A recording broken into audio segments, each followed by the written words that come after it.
अस्सलाम वालेकुम, welcome to my channel.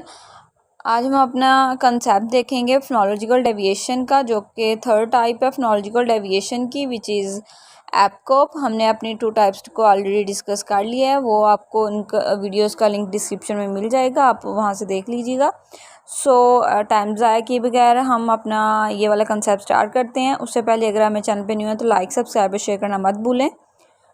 चलें, अब हम उसकी डेफिनेशन को देखते हैं। एपकॉप की डेफिनेशन क्या होती है? एपकॉप क्या होता है? Omission of the final position of a word. कि हमारे पास कुछ वर्ड है, उसकी क्या होती है? फाइनल पोजीशन क्या रिमूव होती है।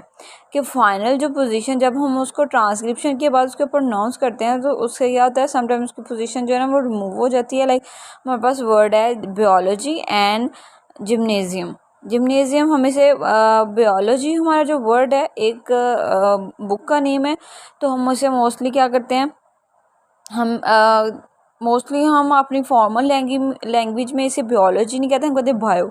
एंड जो हमारा जिम्नेजियम वर्ड है इसे मोस्टली हम प्रोनाउंस करते हैं जिम। हम अपने पूरे वर्ड्स की बजाय हम इसे क्या करते हैं, शॉर्ट फॉर्म में लेके जिम प्रोनाउंस करते हैं, जिससे क्या होती है, हमारी जो फाइनल पोजीशन होती है वर्ड की वो ओमिट हो जाती है। लाइक आपको स्क्रीन पे भी नज़र आ रहा होगा कि जब हम इसे ट्रांसक्रिप्शन में देखते हैं ये बायोलॉजी इसकी ट्रांसक्रिप्शन आती है, बट जब इसे समटाइम्स प्रोनाउंस करते हैं तो बायो, तो ये हमारा अपनी ट्रांसक्रिप्शन में हम दे सकते हैं। और लाइक सेम जिम वर्ड है, उसकी भी फाइनल पोजीशन रिमूव हो रही है, ट्रांसक्रिप्शन में भी चेंज होकर वही हमारे पास चेंज आते हैं। तो हमने ये वाला अपना कंसेप्ट भी डिस्कस कर लिया, जो कि बहुत ईजी था। होप सो आप लोगों को समझ आ गई होगी।